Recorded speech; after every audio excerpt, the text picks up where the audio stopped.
రైతు సోదరులకు నమస్కారం. నేను మీ సురేందర్ రెడ్డి, రైతు సిరి యూట్యూబ్ ఛానల్. ఈ రోజు మనం కలబంద ద్రావణం గురించి తెలుసుకోబోతున్నాము.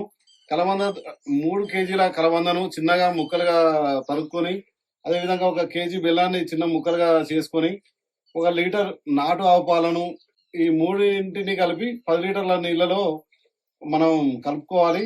ఈ కలుపుకున్న మిశ్రమాన్ని 10 రోజుల పాటు రోజొకసారి తిప్పుకోవాలి.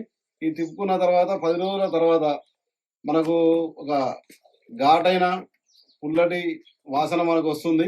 ఈ వాసన వచ్చిందంటే మనకు మందు తయారైనట్టుగా మనం భావించాలి. ఈ తయారైన మిశ్రమాన్ని ఒక పంపుకి, ఒక 20 లీటర్ల పంపుకి 1 లీటర్ చొప్పున మనం పోసుకొని అన్ని రకాల పంటల మీద పిచికారి చేసుకోవచ్చు. ఇది అన్ని రకాల పురుగులను సమర్థవంతంగా ఎదుర్కొంటుంది.